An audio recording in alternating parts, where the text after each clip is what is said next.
So in this video, we're going to talk about acceptance. This is the first happiest moment of any transaction that you have going on, and how acceptance is defined in the contract is really key. It affects so many other things because you need to know what date your contract was accepted.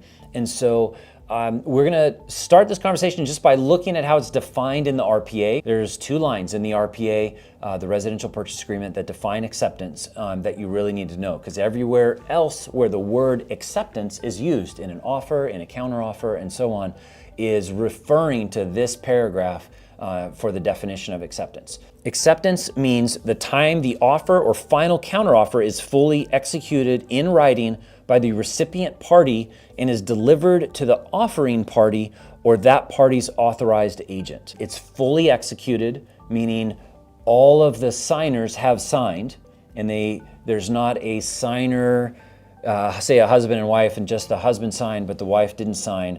That's not fully executed.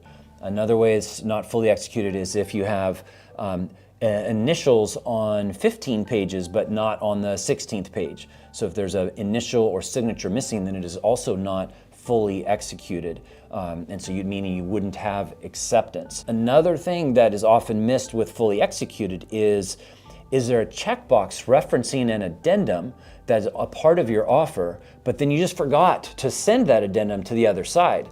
So I've got my 16-page contract and all of that's signed and initialed and looks good, but this other addendum I forgot to send. But that addendum, because you checked the box, it's a part of this contract. So now your addendum isn't, your contract isn't 16 pages, it's 17 pages, and that one page, the addendum, doesn't have a signature or initial, so you no longer have a fully executed contract. So keep that in mind. So if you've checked boxes and there's other documents that are supposed to be attached, if those documents are not signed, you most likely do not have a fully executed contract, meaning you don't have acceptance. So you thought your offer's accepted, you opened escrow took it, and so on, and then the other side says, oh yeah, we didn't know about this addendum, we didn't sign that, we don't agree to that. Guess what? You don't have an offer. The other part of this conversation is that it is fully executed and delivered to the other side. So if you represent the buyer, the seller has given you a counteroffer to your offer, your buyer accepts it.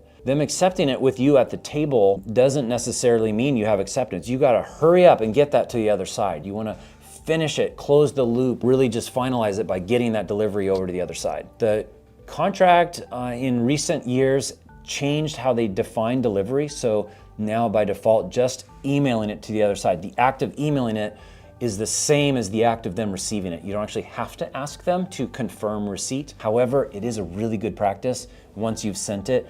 Call, text, email, ask them for receipts. So you get some confirmation, hey, yeah, they did get the fact that you have sent them this fully executed offer or counteroffer, and you've confirmed that receipt. One other thing I would say about acceptance is because there's no field in the contract where it says, what's the acceptance date? And you write in that date. It's common practice that you have acceptance now and you've sent your contract to escrow. They will typically send you back something saying the acceptance date is deemed to be blank, and they will write in from their understanding of the dates on the forms what the acceptance date is. And sometimes they will be wrong. So you do want to double check that everyone is working off the same understanding of what is the acceptance date. And again, it's not just necessarily just the signature date, it's the date it was delivered to the other side. My last word of wisdom here is I really like when you do have acceptance and you're sending the contract to say escrow, the lender, and the other parties involved. When you send that out saying, hey, looking forward to working with everyone, I'm attaching the contract, our acceptance date is blank, if it's yesterday, if it's earlier today, whatever the case may be, any other timelines or key dates you need to spell out, but just you articulating what the acceptance date is to the other parties so that you're all on the same page just helps proactively remove any doubt. With that, that's acceptance. You want to be really solid on that, and hopefully that puts you off on the right foot in your transaction. Thanks for watching. I hope this was helpful. If you learned something or if this helped you solve a problem, follow me for more.